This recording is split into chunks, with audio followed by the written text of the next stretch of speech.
Hello, അപ്പോൾ ഞാൻ ഇന്ന് വന്നിട്ടുള്ളത് ഞാൻ മിന്ത്രയിൽ നിന്ന് റീസെൻ്റ്ലി വാങ്ങിയിട്ടുള്ള ഒരു പ്രോഡക്റ്റിൻ്റെ റിവ്യൂ പറയാനായിട്ടാണ്. അപ്പോൾ പ്രോഡക്റ്റ് എന്താണെന്ന് പറയുന്നതിന് മുമ്പ് ഞാൻ ഒരു കാര്യം പറയട്ടെ ഗൈസ്, ഒരു രക്ഷയില്ല, കിടിലൻ പ്രോഡക്റ്റാണ്. നമ്മുടെ ഫ്രണ്ട്സിനോ നമ്മുടെ ഫാമിലിക്കോ അല്ലെങ്കിൽ നമുക്ക് ഏറ്റവും പ്രിയപ്പെട്ട ആർക്ക് വേണമെങ്കിലും ഗിഫ്റ്റ് കൊടുക്കാൻ പറ്റുന്ന ഒരു അടിപൊളി ഐറ്റമാണ്. അതെ, ബെല്ല വിറ്റയുടെ ഈ 7 സെറ്റ് വരുന്ന ഈ ഫ്രാഗ്രൻസ് എനിക്ക് ഒത്തിരി ഇഷ്ടപ്പെട്ടു. എല്ലാം നല്ല മൈൽഡായിട്ടുള്ള, നല്ല സ്വീറ്റ് ആയിട്ടുള്ള, സോഫ്റ്റ് ആയിട്ടുള്ള സ്മെല്ലാണ്. എല്ലാവർക്കും ഇഷ്ടപ്പെടുന്ന രീതിയിലുള്ള സ്മെല്ലാണ്. ഒട്ടും ഭയങ്കര സ്ട്രോങ് അല്ല, നമുക്ക് ഭയങ്കര സ്വീറ്റ് ആയിട്ട് തോന്നുന്ന സ്മെല്ലാണ് എല്ലാം.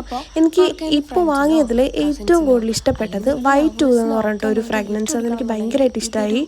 കിടിലമാണ് ആ പ്രോഡക്റ്റ്. കാരണം ഞാൻ ഓൾറെഡി ഇതിൻ്റെ ഡേറ്റ് വുമൺ യൂസ് ചെയ്യുന്നുണ്ട്. അതെൻ്റെ പേഴ്സണൽ ഫേവറേറ്റ് ആണ്. എനിക്ക് ബെല്ല വിറ്റയുടെ സ്പ്രേ ഒക്കെ ഒത്തിരി ഇഷ്ടപ്പെടാൻ കാരണം ഇത് നല്ലപോലെ ലാസ്റ്റ് ചെയ്യും. ഒരു 6 hours ഒക്കെ എന്തായാലും ലാസ്റ്റ് ചെയ്യും. എനിക്കത് ഒത്തിരി നല്ലൊരു ക്വാളിറ്റി ആയിട്ട് തോന്നി. അപ്പോൾ ഇതെല്ലാം മിനി ബോട്ടിൽസ് ആണ്. പക്ഷേ ഗിഫ്റ്റ് കൊടുക്കാനൊക്കെ ആണെങ്കിൽ ഇത് അടിപൊളി കിടിലം ഐറ്റമാണ്.